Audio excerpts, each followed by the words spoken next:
By the way, I am Sarah Jane Hargis, and I'm a professional flutist in Austin, Texas. And I am so very excited to introduce Tereasa Payne. Tereasa Payne. I love your name. And Aw, thank you. I love that it's different than Teresa, Teresa. Love that. And Teresa is joining us from New York City. Is that right? Yes, And she's from Nebraska. She began her career as an orchestral flutist and started off on flute and later explored the clarinet and saxophone. So she is a multi-instrumentalist. And speaking of which, she has a concert that she tours around where she plays 20, is that right? 22 flutes from around the world. Is that right? that's right. And Yeah, there's a version of it kind of like what we're doing today with backing tracks, and there's also a version for orchestra.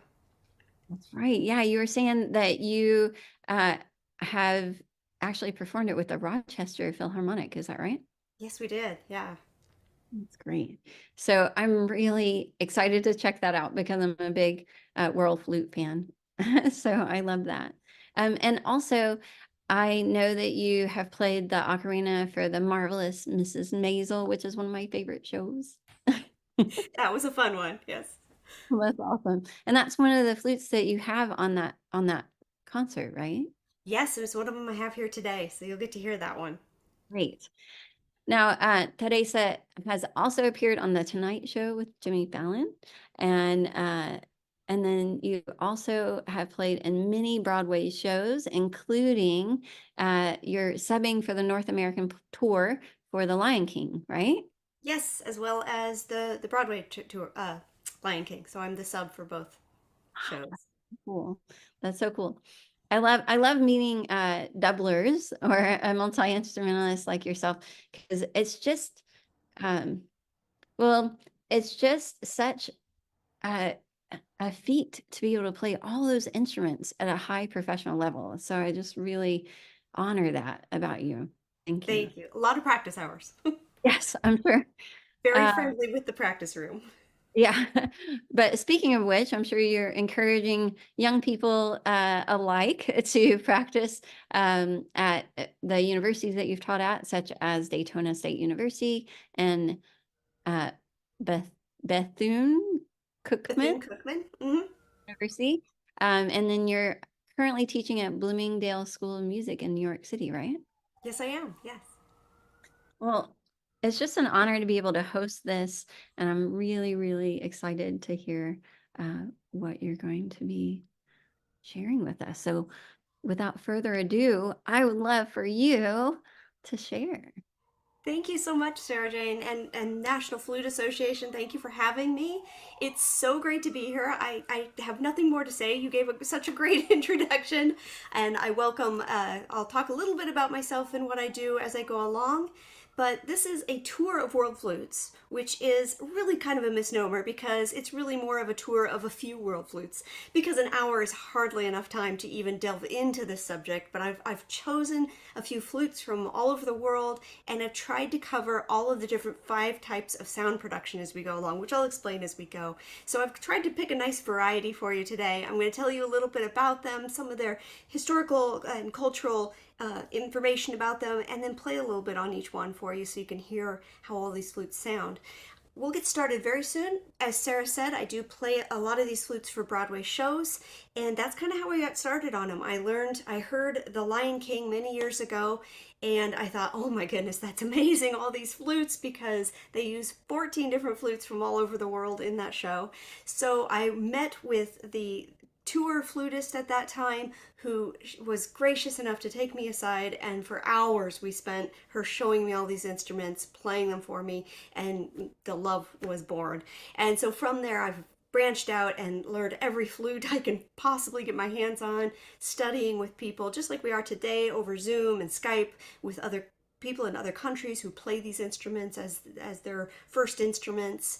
And it's just been a great journey. So I don't want to take too much time talking because there are so many flutes and not enough time. So I will get started.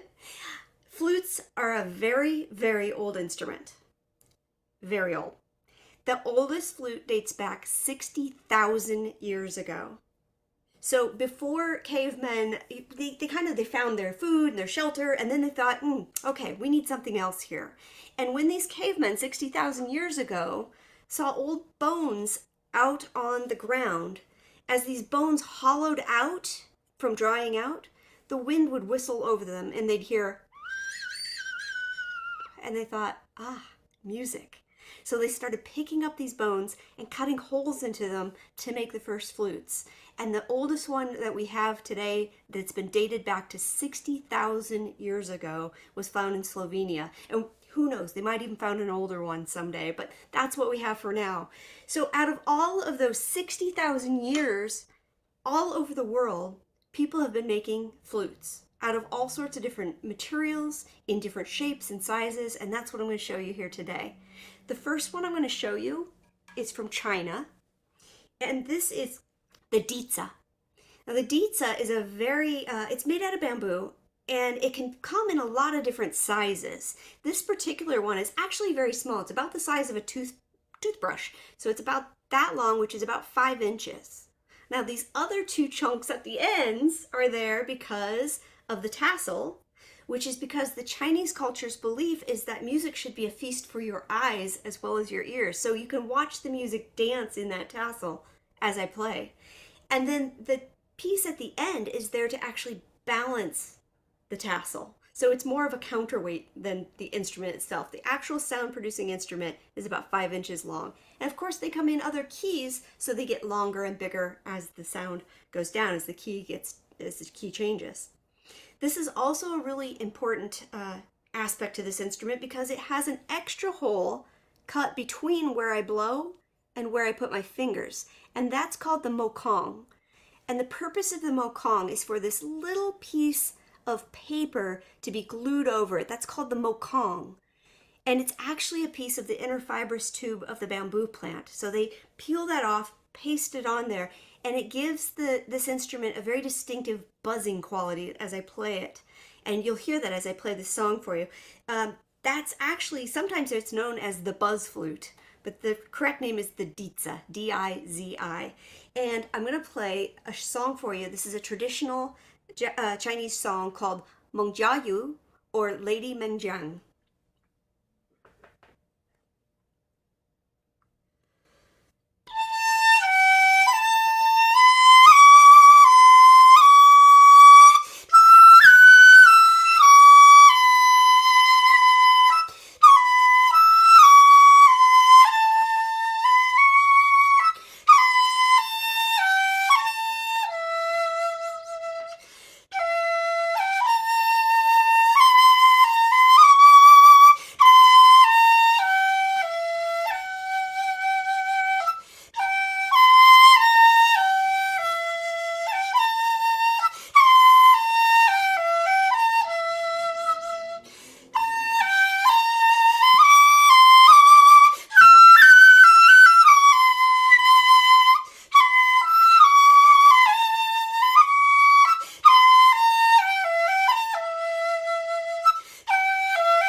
The Chinese diza. Now, I'm going to ask if you have any questions along the way. I love answering questions, and any comments you have, please put those over in the chat and I'll try to read them as I go along. But we're going to save some time at the end of our hour that I can answer questions. You can unmute and talk and ask anything you have. So go ahead and put them over in the chat if you'd like, or save them up to the end and we'll have time then. So the Chinese dizi, as you remember with this tassel, was a feast for your eyes and your ears.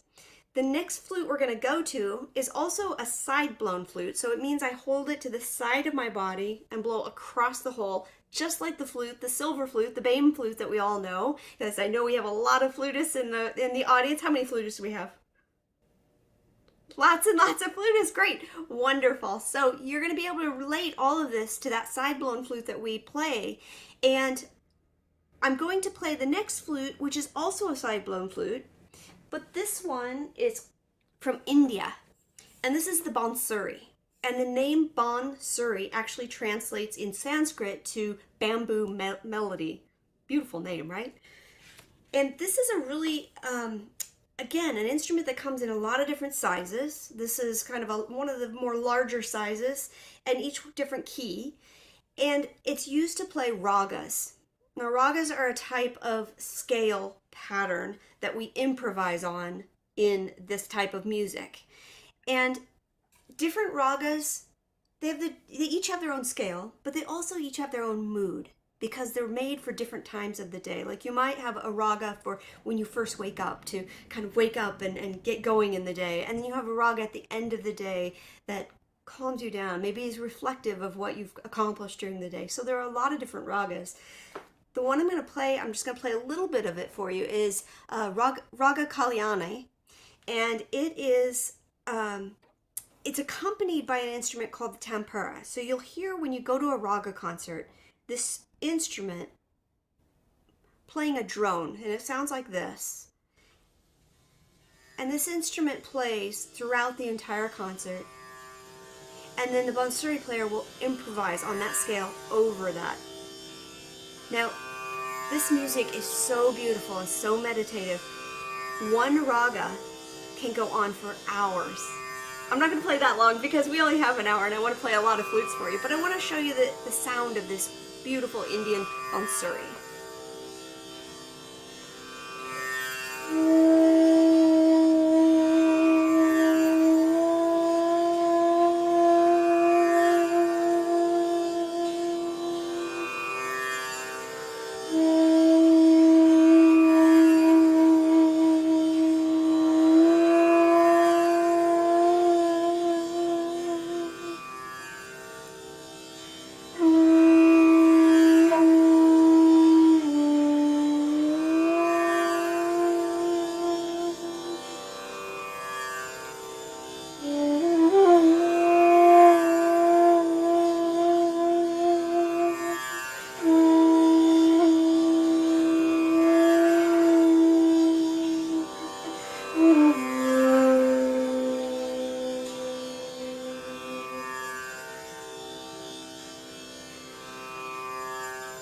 So you can see how one performance can go on for a very long time. It's a very meditative, beautiful instrument.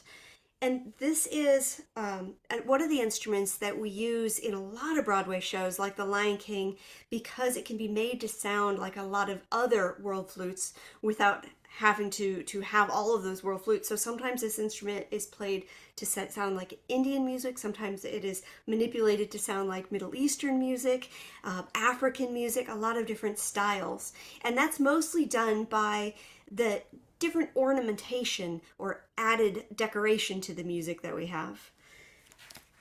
I'll talk a little bit more of that as I go along, but the next instrument, also a side blown flute, is from Japan.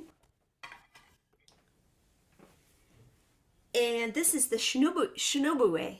Now, the shinobue, which is one of my favorite ones to say, is also made out of bamboo and also a side blown flute that's held to the side of our bodies. But if you'll notice, it's very plain on the outside. When you compare that to the Chinese dizi had a poem written on it. It's all colorful bindings. So this is a lot plainer looking on the outside. But if you look on the inside of this Japanese instrument, I don't know if you can see this, but there's this beautiful red lacquered finish that goes all the way through the inside of the instrument. And you kind of think, well, why would that be there? We can't see that as an audience member. Even as a performer, I can't see it as I'm playing it. So why is it there? The reason is because the Japanese culture's belief is that your breath is sacred and it should be treated with respect as it flows through the instrument. So that beautiful red lacquer finish in there is there for my breath to travel through as it creates and turns into music. Isn't that beautiful? I love that about these instruments. And if you are familiar, one of the instruments that I didn't bring today because there just wasn't time is the shakuhachi. And if you ever look on the inside of a shakuhachi, it's the same thing. It has this beautiful, often black, smooth lacquered finish. And again, that's for your breath to travel through. I'm going to play a song for you on the shinobue that is a traditional Japanese song. This is called Tsunayama. And this is an instrument that I also learned for a Broadway show. I learned this one for the wonderful show Allegiance. Any Star Trek fans? You know George Takei? He's also now like an internet sensation and just a one overall wonderful person. He is really great. Yes, I see some fans. He, after retiring well, I don't think the man is never going to retire. He's, I don't know how old he is now, in his 80s, and he is just still going strong with lots of wonderful projects. But one of the things he decided to do was to put his life story into music and make a Broadway show, because he grew up in Japanese internment camps in the 40s, and he wanted to tell that story. So he did so using the music of his traditional Japan when he's thinking about his culture and his history, and then jumping back into saxophones and big band music of the era to be able to kind of bring you back and forth between those two worlds. So I'm going to play this song for you on the shinobue.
The Japanese shinobue. Thank you. And I see a question over here, and Jeffrey asks, how many flutes do you play in The Lion King? We have 14 different flutes from all over the world in Lion King. So it's a good workout and a lot of fun to play. So all of these flutes that I've played for you so far have been side-blown flutes. So we hold them to the side of our body, and we blow across the hole in the side of the tube. The next type of flute I'm going to play for you are called end-blown flutes. And as you might have guessed, These are held vertically, and we blow across a hole in the end of the tube. Now, these come from a lot of different cultures and countries in different shapes and sizes. Some of them are open at the end. Some of them have a notch cut into them, like this one. So different ways of creating these vertical end-blown flutes. This one is from China, and this is called the Xiao, Xiao. This is a really beautiful instrument, and one of my favorite things about its history is that the instrument is said to be the magical bird of the phoenix. It's supposed to emulate the magical bird of the phoenix voice. And I think you'll hear why as you hear it, because it's this beautiful sound that just is truly, truly magical, as is all music, right? This is also an instrument that comes in different sizes, different keys. And if you remember what we know about Chinese culture, of course it has a tassel because you're watching the music dance as you listen to it as well. I'm going to play a song for you that is actually a very modern song. This instrument has been around for about 6,000 years. But this song is more modern in the 20th century, and it's by a very popular singer, Taiwanese singer called Tereasa Dong, and the song is called Little Town Story, or I'm going to try this, Xiaocheng Gushi. If anyone understands that, please forgive my pronunciation. I'm working on it. Part of what I find as I'm learning all these instruments is that in order to really play an instrument from a different culture, you have to really immerse yourself in that culture. So I'm, at the same time that I'm studying a Chinese flute, I'm cooking, I'm getting these ingredients and learning how to cook different dishes from different areas in China. I'm trying to learn and understand some of the language. I'm listening to the music on Spotify and as I'm doing other things to try to immerse myself in that culture and really appreciate the entire entity of that instrument. So this is Little Town Story on the Xiao.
Thank you.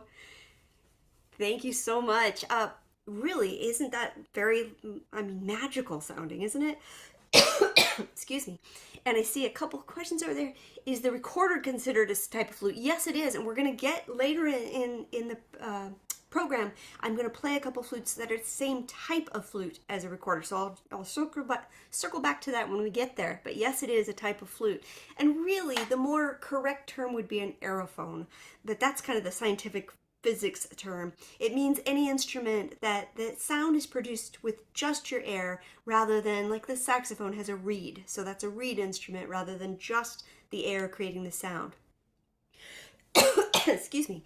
And I'm going to go to the next instrument here, which we're talking about these different sound productions. We've had side blown flutes and then we have these end blown flutes. This is another end blown flute, and this is one from Peru. This is the quena, and the quena is found in Peru and other Andean countries, and this is a really special instrument to the native indigenous people of that country because this instrument was often made out of llama bones or out of the quills of condors, and that's because those instruments were sacred to the indigenous people. And so this instrument was used for praise and for meditation and spiritual type of music. Now today they're still played very much so in these countries, and they're more made out of wood today, sometimes bone. This is one that's actually made out of paper wood, actually made in Peru. And if you notice the opening, again, I blow across the end of the tube, but rather than the more closed end of the shell, this one is completely open. You can see all the way through there. And I blow across that to create the sound. Now, if you've noticed, all of these instruments, as well as the Bame flute that we all know, the silver flute, the western flute, all kind of misnomers, but that's what we know it by, they all have vibrato. Now, vibrato is the shake in the sound for anyone who may not play these instruments. So if you were to sing a note, ta, it's ta, that shake in the sound that we add to add interest to the sound, to colorful to the tone. Well, all of these instruments have that type of vibrato, but all of them create it in a different way. On the Japanese shinobué, I actually use my finger to tap the instrument and shake it just a little bit, as well as changing the pitch just a little bit timbrely, and that's what creates a sound. On one of the instruments you saw me shaking my head on, the bansuri, that's the way we add a vibrato. On the quena, I love this vibrato because it makes me laugh. This is a very high, almost like in your cheeks kind of vibrato. That sounds kind of like giggling. So it makes me smile every time. It's a very beautiful instrument, very happy sounding. I'm going to play a song for you. What did I choose to play? Oh, Yuravia Hiweno. And this is a Peruvian folk song on the quena. Excuse me.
nothing's worse than having to cough all the way when you're playing, right? That is the quena from Peru. And I see Jeffrey asked what type of instrument is the harmonica. That's a great question because it's very much like a flute in that you blow in it, but it's actually a reed instrument because inside the mechanics of a harmonica, there are little metal reeds that vibrate as you blow through it, and that's what creates the sound. It's a great question. Not getting sick. The next flute I'm going to play is one more end-blown flute. And this one is very special.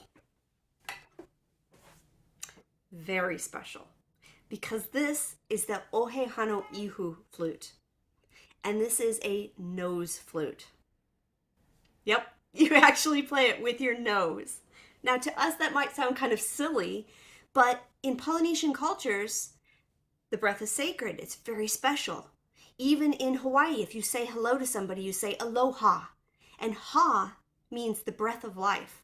So when you say aloha, you're giving somebody a little piece of your heart, a little piece of your soul, ha, by breathing on them.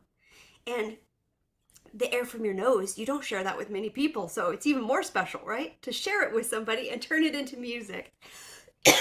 So the Ohe Hano Ihu, or Hawaiian nose flute, this is actually an instrument that's used in the hula dance of Hawaii. And you do play it with your nose.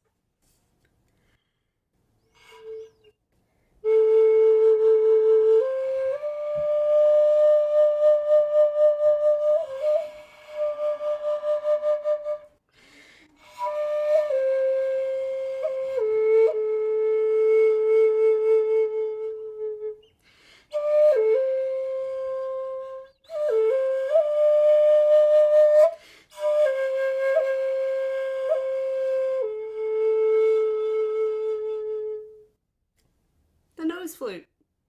Not probably an instrument you want to share with your friends, right? Especially if you're coughing.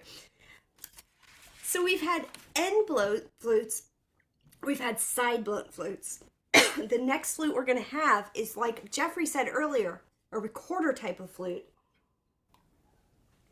And this is a duct flute, otherwise known as a thipple flute, sometimes known as a whistle flute, different names, all the same instrument. It all has a type of mouthpiece that produces the sound that we blow into like a recorder. And Dawn asked a great question here about the Ohe Hano Ihu. Do you use the same kind of breath control for a nose flute? It's a great question.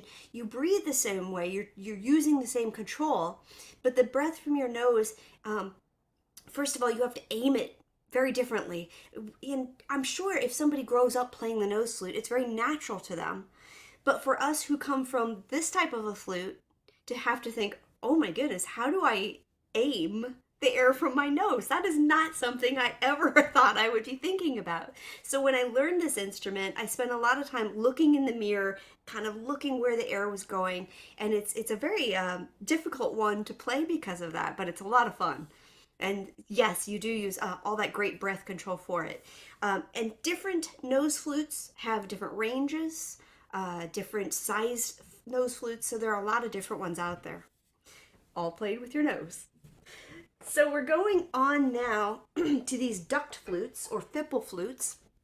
And the one I'm going to play for you is from Ireland. Now, these are very, very old instruments. The oldest Celtic whistle like this was found when they excavated the streets of Dublin. And that proved that 12th century Vikings played the ancestor of this instrument. So they've been around a very long time. Now, through the years, a man in 1843 named Robert Clark started making them out of tin. And we now know them by the name, the tin whistle. He also charged 1 penny for them. So we also know it by the name, the penny whistle. All different names for the same instrument. They don't cost a penny anymore, unfortunately, but there we are. We use this instrument also a lot in Broadway shows. It's used, currently they use it in Wicked. They play it on that show. They also used it on one many years ago now called Riverdance. Anyone remember the show? amazing Irish music and Irish dancing and so much fun. And then they've done a couple different versions of it. It's gone out on tour. If you ever get a chance, it is just a fabulous show. Lots of penny whistles in there. They also use a lot of these instruments in Come From Away, if you know that show. Again, because of this Celtic heritage that was in Newfoundland where it was set. The little piece I'm going to play for you on this instrument is from a little excerpt from the Belfast hornpipe.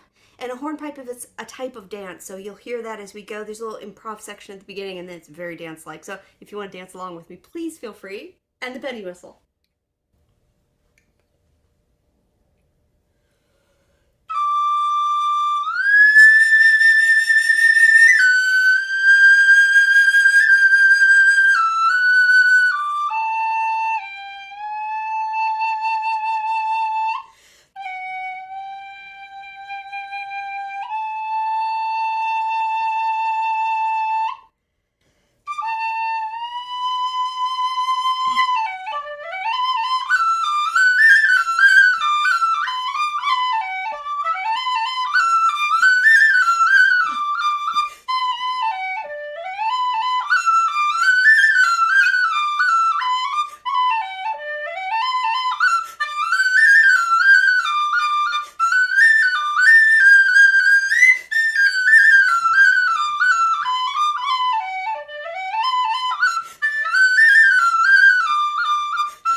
Fun instrument, right?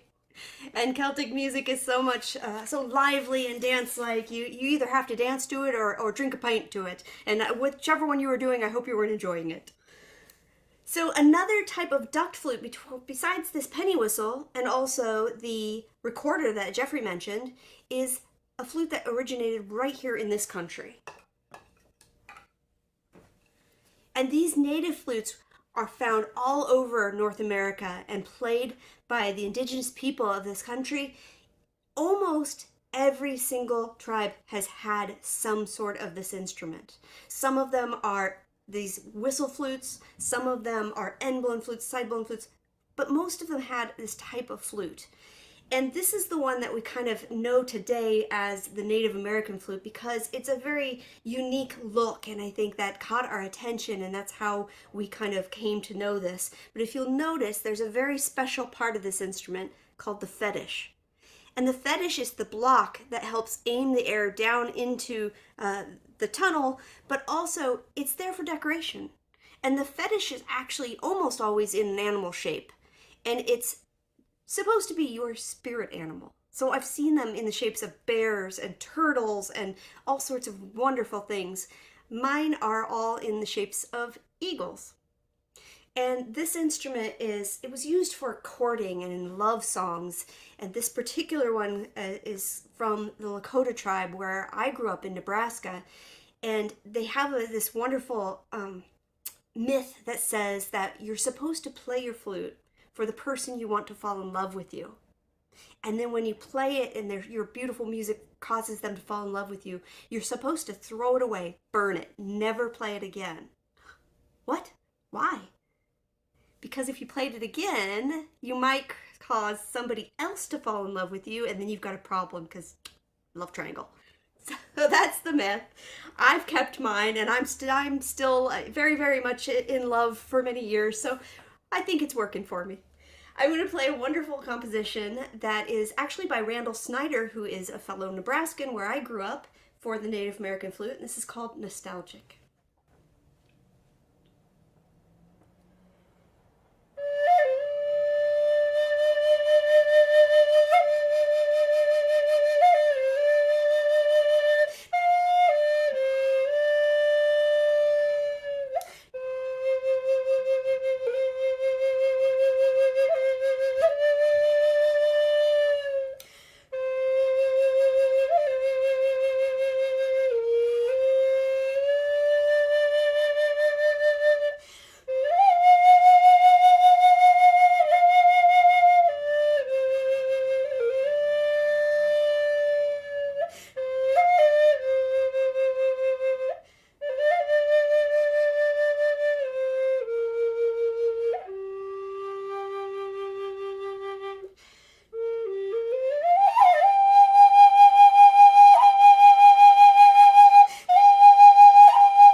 Thank you.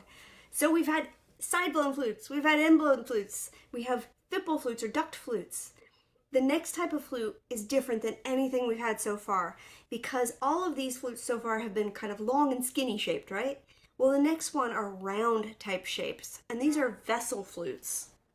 Now, vessel flutes are this kind of round globular shape, and they've been found all over the world, on every continent, in all sorts of different cultures. So we find versions of them in China, in the Middle East, in Native American culture, in Africa, all over the place, made out of a lot of different things because they've been made out of seed pods, coconut, jade, bullhorns, anything that you can hollow out, cut holes into to make an instrument.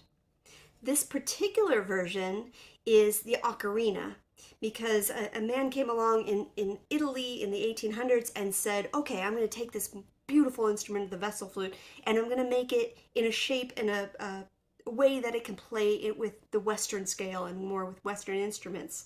So he did that, and now we know it by the name ocarina because ocarina in Italian means little duck, and he thought his instrument looked like a little duck. I actually don't see it, but that's what it is. So ocarina. This particular one is a triple ocarina. So if you can see, there are 3 different chambers that I can blow into. 1 set of holes for my left hand and 3 different sets of holes for my right hand, so I can shift around to play a wider range of notes on this instrument. And I do see a couple of questions over here. Do most of the ethnic flutes use a pentatonic scale? I'm going to answer that one. Make sure, Anna, if I don't remember that at the end, I'm going to answer that because that's a great question and I definitely want to get to that. And yes, this is an ocarina. Yeah, I just said it. This is an ocarina. Lots of different styles of this all over the world. And what makes it particularly whatever culture it belongs to is not really what it's made out of or the shape so much as how it's played.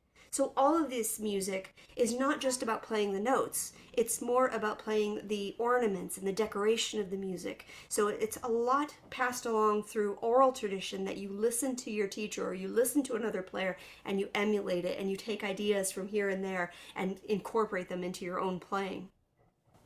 The song I'm going to play for you is from Africa. This is from the Republic of Zambia, and it's called Bonse Aba, which means those who sing can be called children of God. So basically, it's saying if you play music, you are special. And don't we already know that? All of us musicians, we already know that. If you listen to music, you're special. Music is special.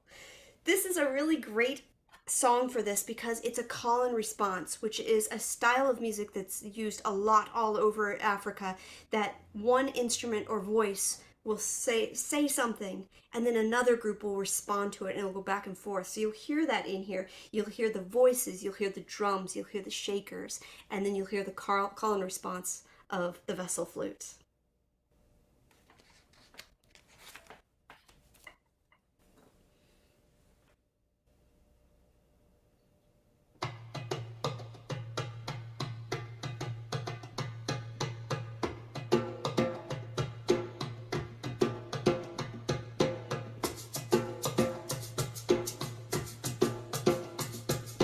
Bonse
Merhaba. All right, I know we want to leave some time for questions, but I have two more instruments I want to try to get in really quick, so I'm going to jump to those, and then we'll spend some time answering any questions, anything you have that you'd like to ask. So we've had all these different types of sound production. The last type, the fifth type, are the pan flutes. Now, pan flutes are when you take several different pipes and you connect them all together to make one instrument. So this particular one is the Romanian pan flute. In this case, the pipes are glued together. They're glued together in kind of semicircle that matches the turning of my head. They're shaved and polished on the bamboo, which creates a smooth surface for my face as I'm gliding back and forth so I can move faster and play more lyrically. And this instrument, each pipe plays one note. So you have to move back and forth between those pipes to make the sound. But you can also bend that pitch to make a half step. So if I play one pipe and I bend the sound, I can play that flat. So you're covering all of the notes this way. You also create the vibrato, remember that shake in the sound, by shaking the instrument with your hand. So there's a lot of motion on this. I call it my upper body workout. And this is the Romanian pan flute, so I'm going to play a Romanian folk song for you called Portata Rara. And this is the pan flute, or ney, which in Romanian means bamboo.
And I'm going to jump to our very last instrument because I want to save enough time for questions, because the next instrument is also a pan flute. These pan flutes, types of these instruments, have been found in almost every culture, so many different places all throughout the world, and they're in different shapes, different sizes. Some of them are even round where you have to spin them around to play it. I know, right? But this one that I'm going to play for you, and you'll have to forgive me off camera here, because this one is the big one. This is the Toyo, or bass pan flute. Now this one's actually taller than me, so it makes it fun to play. This is the Andean region of South America, has these instruments, and they're called toyo. This is also an instrument that's found in Africa. It's found very similar in many different cultures. This is an instrument that we use in The Lion King whenever the evil Uncle Scar comes onto stage, because you hear this very low, ominous, so you know that evil is afoot. I'm going to play something much less evil for you. I'm going to play a song called Brazil for you. And you'll notice that this one, it has a much airier sound than the Romanian pan flute, because the pipes are less changed in diameter as they change up and down the scale. It's also 2 rows tied together, which makes it jumping back and forth very difficult. So sometimes they're untied and given to 2 or 3 different people to play the song. But I'm going to play the whole thing for you. And this is Brazil. As I'm playing this, save up your questions and ask them, because I want to answer any questions you have. You can put them over in the chat, or you'll have a chance to unmute when we're done with this and ask any questions you'd like to. The bass pan flute, or toyo.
All right, now that one wears me out, so I'm going to put you to work.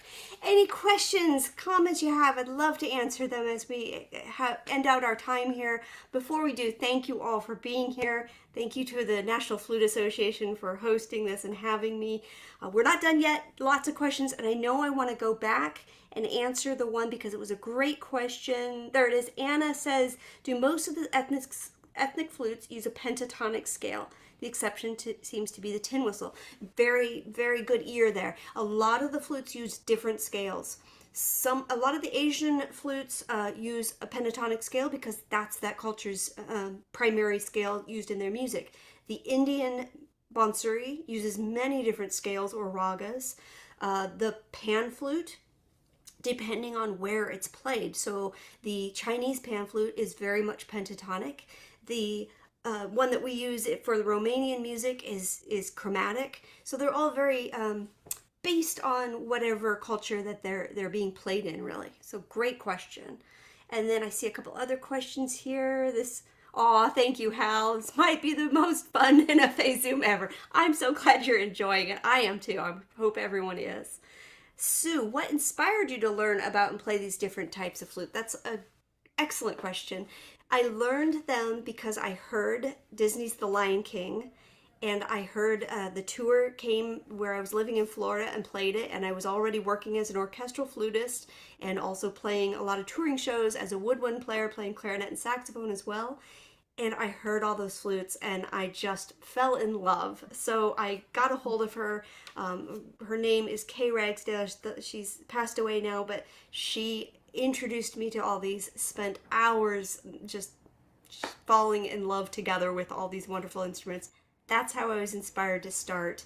And then Pandora's box. I just kept adding them and finding more and more flutes to love and learn.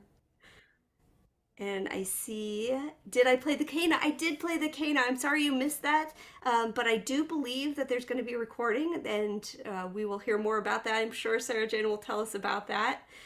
And thank you, Esther. Thank you, Dawn. Thank you, everyone. Can I please play the bass pan flute scale? This is one of those instruments that is not made to be chromatic.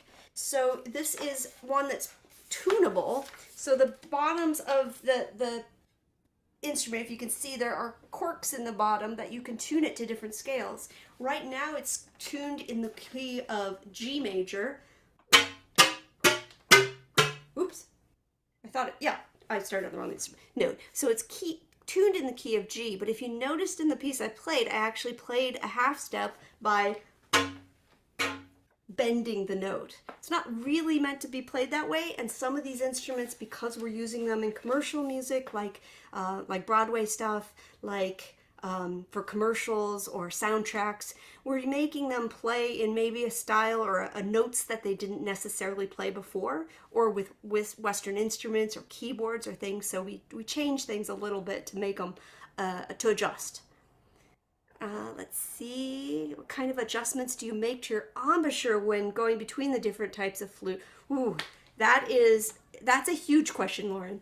Each one of these are just enough alike to make it more difficult. Seriously, they each have their own embouchure. So if you can play silver flute, which I know a lot of you do, the embouchure on the side blown flutes is very similar. Some of the differences are the smaller flutes you have to set up higher on your lip. You have to learn a lot of other things, like the fingerings are often different, the vibrato, the ornaments are different, and a lot of these flutes are those open holes. So you are not able to play. You're able to play one scale. But by half holing or only covering half of a hole, you can add the accidentals. And on the Bonsuri that I'm holding, these holes are really large because they're actually being made to be played with the pads of your fingers rather than the tips, so that you can lift and get notes in between our Western scale. Because in the scales of Indian music have many, I call them gray notes, because they're not black and they're not white keys on the piano, they're in between. So many more notes to choose from. More notes, more fun, right? And I see, thank you everyone, thank you. Okay, I think I got the questions over there in the chat. I know we're almost out of time, but anyone else have questions? If you'd like to write them over there or unmute and ask me, I'd love to answer them. Yeah, please. Anyone who would love to ask a question for Teresa, now's your chance. And I apologize for anyone that needed the closed captions. I just turned them on. So Thanks for doing that. Well, thank you, everybody. How do you maintain these? Oh my goodness, another huge question. Because yes, most of them are bamboo or wood, so I have lots of humidifiers in my house, and I constantly am oiling them and trying to keep them from cracking. They do crack. I do a lot of the repairs in terms of if they crack, I'm able to fill cracks and things like that myself. I have a great flute that I actually got from Cambodia that I had to adjust all the holes and put wood filler in to make it play in tune. And so it's a work of art. Great question. Did I see a question there? Nope. oh, that Oh, was please. someone thinking. Oh, yes. Is there someone who would like to share a question verbally? Leisha? Well, I typed it a couple of times, but it looks like you missed it. I was just wondering about like the cost of having these many flutes, because as a flutist, I already have tutti flutes, an alto flute, bass flute, a piccolo, and I know how much each of them, depending on the brand and the type of flute that, a piccolo or whatever you get.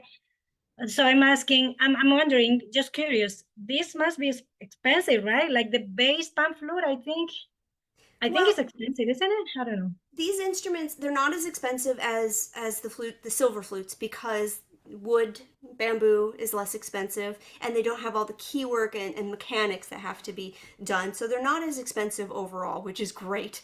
But you do have to have 12 of each one, that if they play in one key, I have to have 12 different Bonsuri to play in every key. So there's a lot of instruments. And to make it even worse, my husband does the same thing. He plays woodwinds and some of these flutes. So we have two of everything. It's a very Wow. small apartment with a lot of instruments. Yeah, and it adds up because even if it's just let's say just a $300 or $500 flute, and if you have two of them, that would be twice as much, and and so on. And I'm familiar with Ken a little bit. I'm from South America originally, so I have played the Kena, and I have played a little bit the pan flute, the smaller one. Hmm. So yeah, so that's why I was asking, but I had another meeting right before, and so that's why I was late because I was in another Zoom meeting. So No problem. I think Sarah Jane's going to tell us that how we can watch. I think it's recorded, so you can watch it if you missed anything, if you want to hear these again. Yeah, on our YouTube channel for the National Flute Association, we'll have the recording of your amazing presentation. We are so very grateful that you came and shared your wondrous information, your knowledge, and your music with us today. Thank you so, so much, Teresa. Thank you. Thank you for having me, and thank you everyone for being here. What a wonderful way to spend a Sunday afternoon. I hope everyone's staying dry and warm out there. Yeah, it's quite cold where we are. And I hope that everyone else is staying warm as well. But yeah, if you miss, I know a few people came late, and I know that some people may have like been dancing around so to your music. So if you want to watch it, or if you have a friend who wasn't able to be here with us today, please recommend that they join us on YouTube and watch the replay. And Thank you. also check out all the other events that National Flute Association is putting on, both virtually and in person, and just so much going on there. Lots of classes and opportunities for learning. So please join. Absolutely. Yeah. Oh, and I forgot to say, if you're wanting to share with a friend or come back and look later, it will be available on YouTube later this week. So thank you again.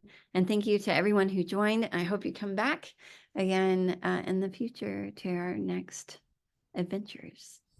Wonderful. Thank you. Thanks, everyone. Have a wonderful rest of the Sunday, and I look forward to seeing you the next time.